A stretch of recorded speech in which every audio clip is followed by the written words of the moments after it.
They say that when your heart breaks, you hear a kind of silence. But I didn't. Instead, I heard the hum of the air conditioning just above the door frame, the soft metallic click of the elevator down the hall, and the sound of her breath catching as if she were trying to swallow glass.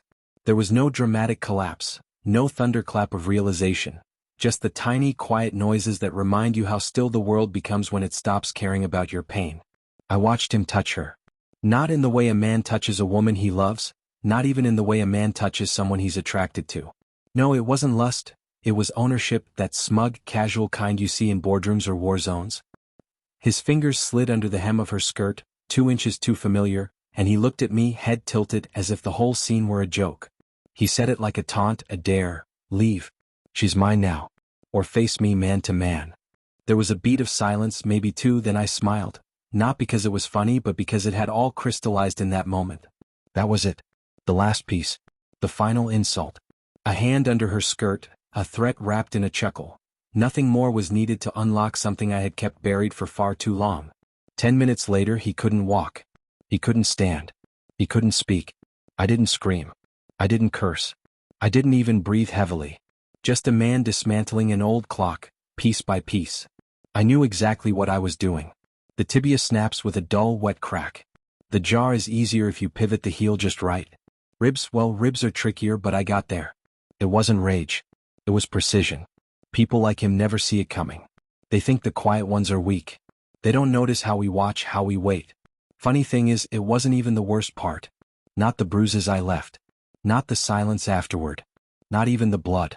No, the worst part came days before, in the whispers and glances that didn't belong in our kitchen. The way she turned the mug handle away from me. The way her phone would light up at night and she'd let it ring out, eyes fixed on nothing. She'd met him 6 months earlier. Alpha, that's what she called him, not to me but to her sister. I overheard it in the hallway. She thought I was asleep. Alpha, like some prize dog. And I suppose that's what it was about, power. His power was loud, performative, dressed in tailored suits and cologne that smelled like a middle-aged identity crisis. Mine was quiet, built in basements with books and bruised knuckles. It doesn't walk into a room. It waits. I started noticing the small betrayals first. A missing earring in the bathroom that didn't belong to her. The smell of his cologne in our guest towel. Once I found a wine glass, just one, hidden behind the record shelf, lipstick not hers. She didn't lie. She omitted. Which, in a way, is worse. A lie at least gives you something to fight against. Omission just leaves you with silence. Then came the texts. He sent them from her phone. I don't know if he was drunk or just arrogant. Probably both. You don't satisfy her anymore.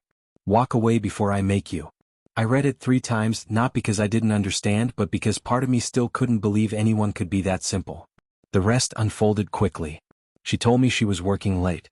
I followed her to the Wexler Hotel, room 804. It was raining. I remember because the rain didn't feel cold, just wet. Pointless. I knocked on the door.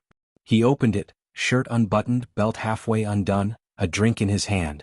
He looked at me like I was a doorman delivering bad news. She was sitting on the edge of the bed, eyes wide, lips parted, as if she wanted to speak but didn't know what language to use. That's when he touched her. That's when he smiled. And that's when I decided.